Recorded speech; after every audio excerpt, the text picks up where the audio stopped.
Today I'm going to talk about the Four Noble Truths as more of an outline basis teaching. It's not going to delve into the more fine details of them, but it's going to offer the framework. The Four Noble Truths of the Enlightened has four parts, and it's important to see this as those four parts individually, and then to see them as a system, an interconnected system that creates a cohesive whole. They are called the Four Noble Truths of the Enlightened because enlightened beings experience these truths directly. They're not just intellectual exercises or abstract ideas. It is their direct experience. It's a four-part system that explains that as we are sentient beings, what is our problem? Then it answers the question, what is the source of this problem? Then it addresses the question, how much can we change our problem? And the fourth answers the question, if we can change this, how do we accomplish this? What is the method? That is the Four Noble Truths. Now, as sentient beings, we in every moment have two desires. One is we don't want suffering, and the second one is we do want happiness. And we're always making decisions, always making choices in every moment with the desire to accomplish these two things, to increase our happiness and decrease our suffering. That's true for all beings. It's a universal constant. We are beings defined as present moment thinking. We also have what's known as speech and action or conduct. So you've got body, speech, and mind. Now, in this teaching, we're going to be focused on thinking, the mind aspect, because thinking always has some intention, and that intention is either virtuous or non-virtuous.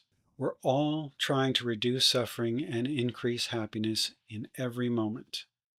This won't change as long as we are sentient beings and enlightened beings. Till we become Buddha, this will be a constant. And this in itself is not a problem. It's not a bad thing at all. How we go about doing this, that's where we get a little bit tripped up.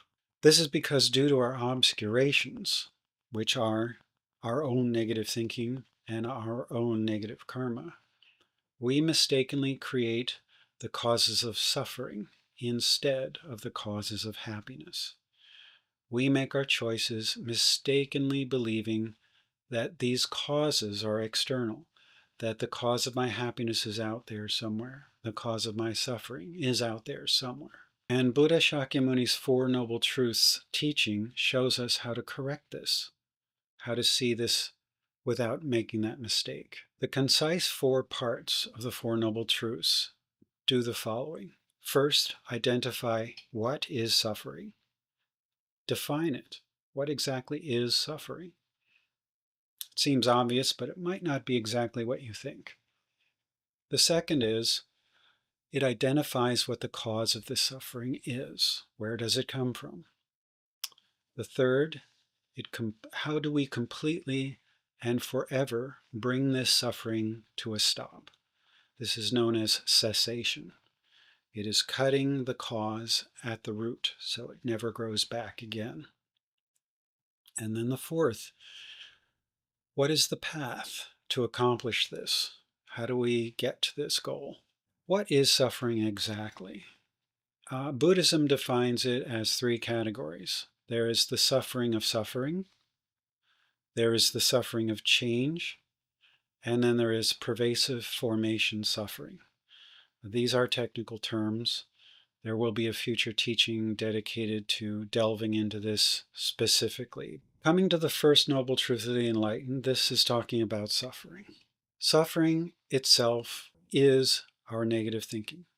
Our negative thinking is suffering. When we think in the negative modes, we are directly experiencing suffering. And these are anger, jealousy, greed, pride, and ignorance. Because when we engage in any of these, we are not happy. And that means we're experiencing suffering. Without negative thinking, we will not experience suffering. There's just no cause for that experience unless there is negative thinking. The second noble truth of the enlightened, That speaks to where does this suffering come from, the cause. In any present moment, when I engage in negative thinking, I am not experiencing happiness. I am also creating the cause of my own future suffering. It's doing both things simultaneously. And then the third noble truth of the enlightened, which is cessation. This is my own suffering that ceases, not somebody else's. And cessation means something stops, does not arise again. Is this possible? What Buddha taught is, in fact, yes.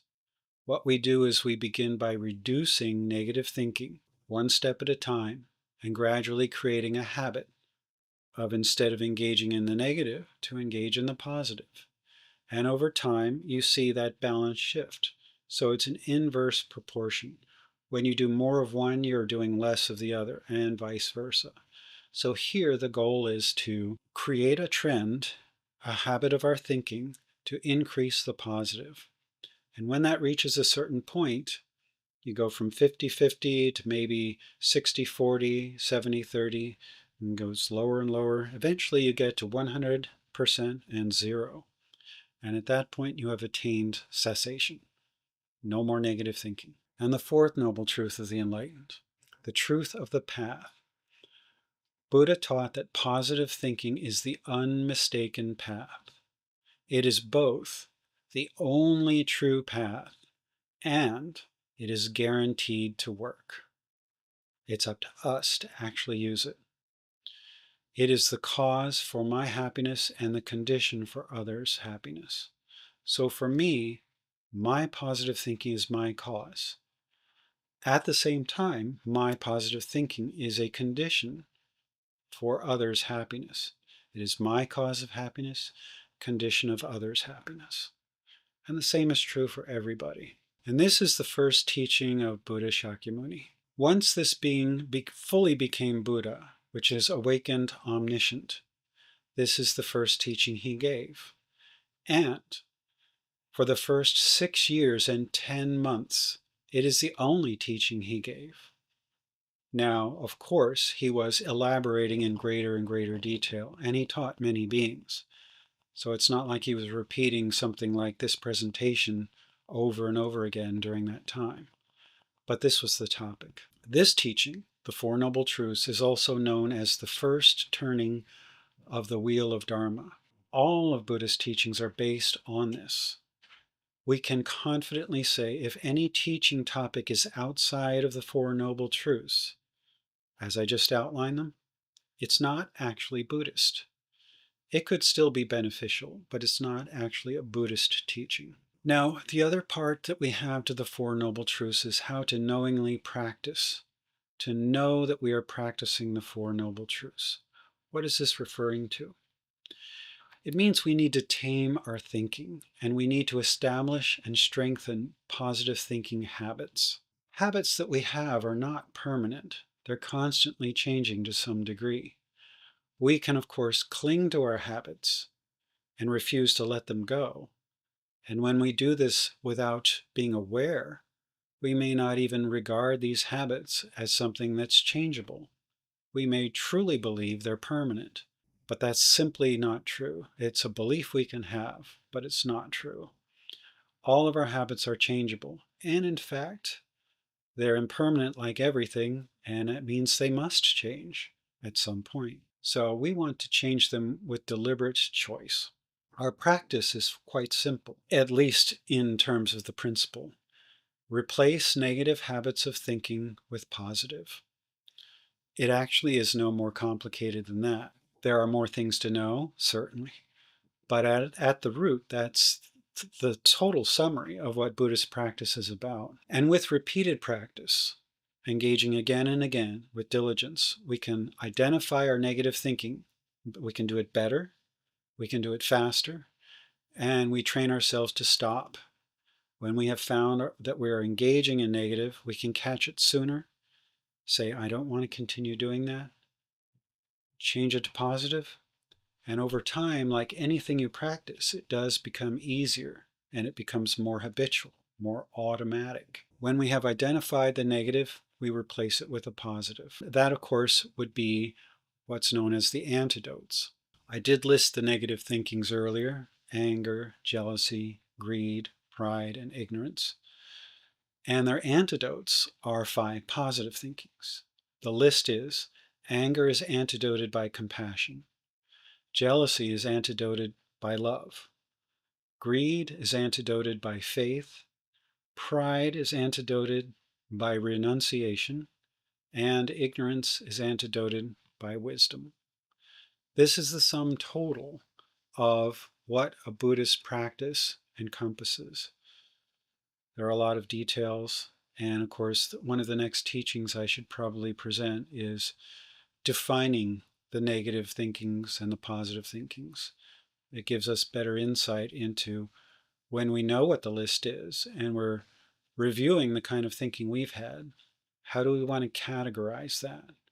When we look at a specific train of thinking, how do you know which category it belongs in? So that will be coming shortly.